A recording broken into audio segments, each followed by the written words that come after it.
tadinya itu seputar ada bapak-bapak datang ke kantor teman-teman, ya, dia menceritakan bahwa dia sudah menikah dengan perempuan cantik dan pintar seperti moderator ini kan, cantik dan pintar lah kita ambil contoh gitu kan ya. Namun mendominasi dalam rumah tangga. Oh, artinya dia itu masuk kategori ikatan suami takut istri ya. Dia menyatakan istrinya cantik, istrinya pintar, namun dia dominan gitu kan ya. Disuruh-suruh lah intinya mah, suka disuruh-suruh gitu kan. Nah,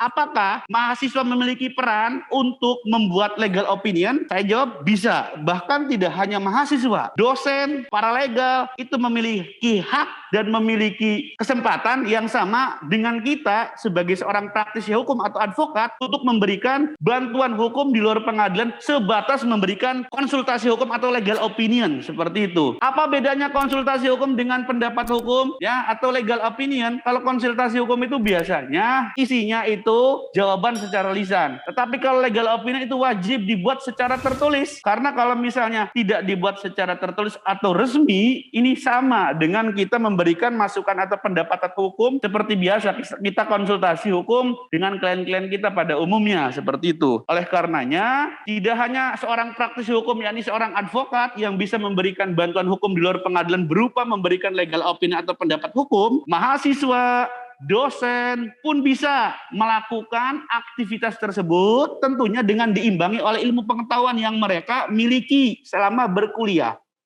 Seperti itu.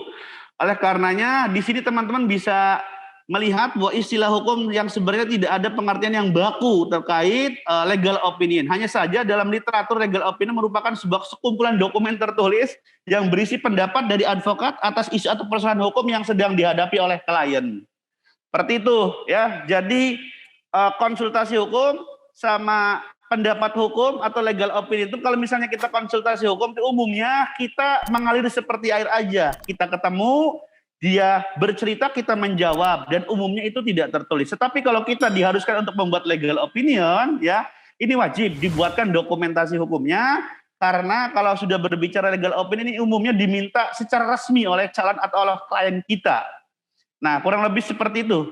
Dalam praktek sedikit perbedaannya walaupun banyak persamaannya. Ya, ini sama-sama memberikan pendapat hukum kita atas persoalan hukum atau isu hukum yang mereka sampaikan kepada kita. Yang keempat, kita kalau misalnya memberikan konsultasi hukum kepada calon klien kita itu harus jujur dan lengkap. Mengapa? Tadi di awal saya sampaikan bahwa ketika orang datang ke kantor kita ternyata dia bercerita bukan sebuah persoalan, lalu kita nyata-nyata mengarahkan bahwa ada persoalan, ini berarti kita tidak jujur. Maksud saya apa? Kalau misalnya orang itu datang ke kantor kita cerita persoalan yang tidak ada masalahnya, ya sudahlah selesai di situ, jangan perlu kita bumbui dengan hal-hal yang tidak perlu, karena sejujurnya orang yang membutuhkan kita itu lebih banyak daripada orang tersebut. Kita berpikir positif saja, bahwa rezeki itu sudah diatur gitu kan ya. Kalau misalnya memang dia datang tidak ada persoalan dan kita sampaikan yang sebenarnya seperti itu, saya pastikan bahwa rezeki teman-teman ada di klien yang lain seperti itu. Bahkan bisa jadi orang yang bercerita kepada saudara yang ternyata tidak ada persoalan hukum, ternyata saudara jujur pun tidak sekedar dia mengucapkan terima kasih, tetapi ada salam tempel berupa amplop dan rokok satu slop seperti itu kan. Bisa jadi seperti itu.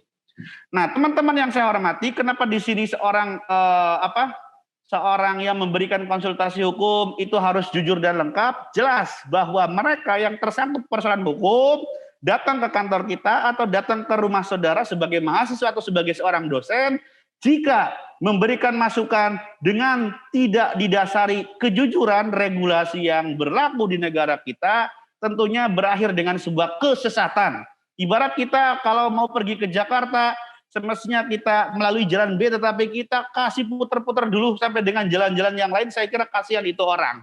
Oleh karenanya, penting kejujuran ini dimiliki oleh seorang praktisi atau calon praktisi, mereka dosen, paralegal, atau mahasiswa. Dan selanjutnya, selain jujur, kita pun mesti lengkap. Ya.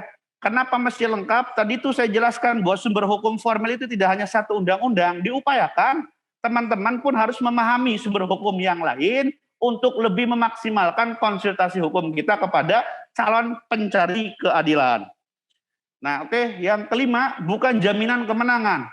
Jelas bahwa kita hidup, case tadinya itu seputar ada bapak-bapak datang ke kantor teman-teman, ya, dia menceritakan bahwa dia sudah menikah dengan perempuan cantik dan pintar seperti moderator ini kan, cantik dan pintar lah kita ambil contoh gitu kan ya. Namun mendominasi dalam rumah tangga. Oh, artinya dia itu masuk kategori ikatan suami takut istri ya. Dia menyatakan istrinya cantik, istrinya pintar, namun dia dominan gitu kan ya. Disuruh-suruh lah intinya mah, suka disuruh-suruh gitu kan. Nah, si suami ini atau klien saudari ini adalah seorang pekerja yang bekerja di pertambangan ya. Ketika dia bekerja di pertambangan, ya, dia menikah lebih dari 10 tahun. Ternyata dalam pernikahan tersebut dia tidak memiliki anak tuh, katanya tuh. Walaupun nikahnya dijodohkan, tapi tetap dia berupaya untuk mencintai istrinya. Dia karena sudah lebih dari 10 tahun itu tidak memiliki keturunan, ya, akhirnya bersepakat untuk pergi ke dokter, ngecek kesuburan masing-masing.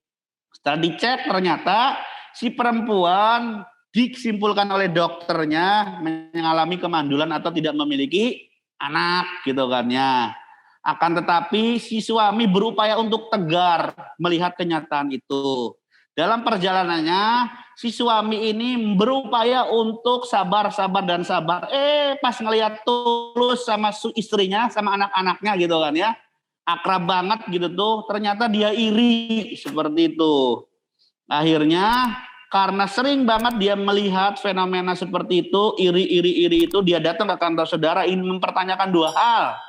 Pertama, ya, bagaimana saya mesti bersikap dengan situasi seperti ini, Pak? Gitu tuh. Masa saya diem aja, Pak? Kalau diem aja lama-lama saya mati pelan-pelan kayak gitu kan, kurang lebihnya.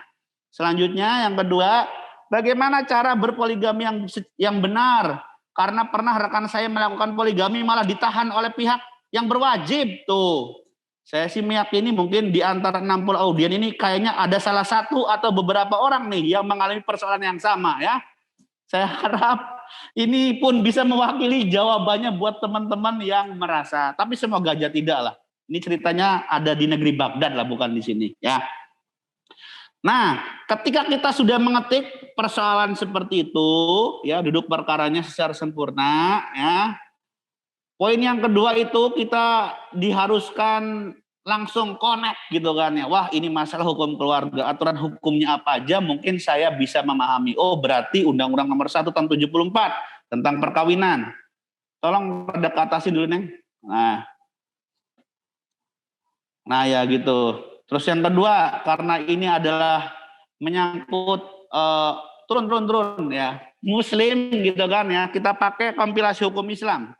Kecuali non-muslim itu jelas di kitab undang-undang hukum perdata ya, itu diatur juga terkait persoalan-persoalan seperti itu ya, dikaitkan dengan keyakinan agamanya masing-masing.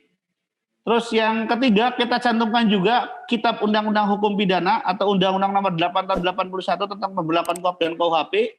Rada ke atas sedikit, ini apa moderator. Nah itu. Lalu instruksi Presiden nomor 1 tahun 2021 tentang pemberlakuan KHI.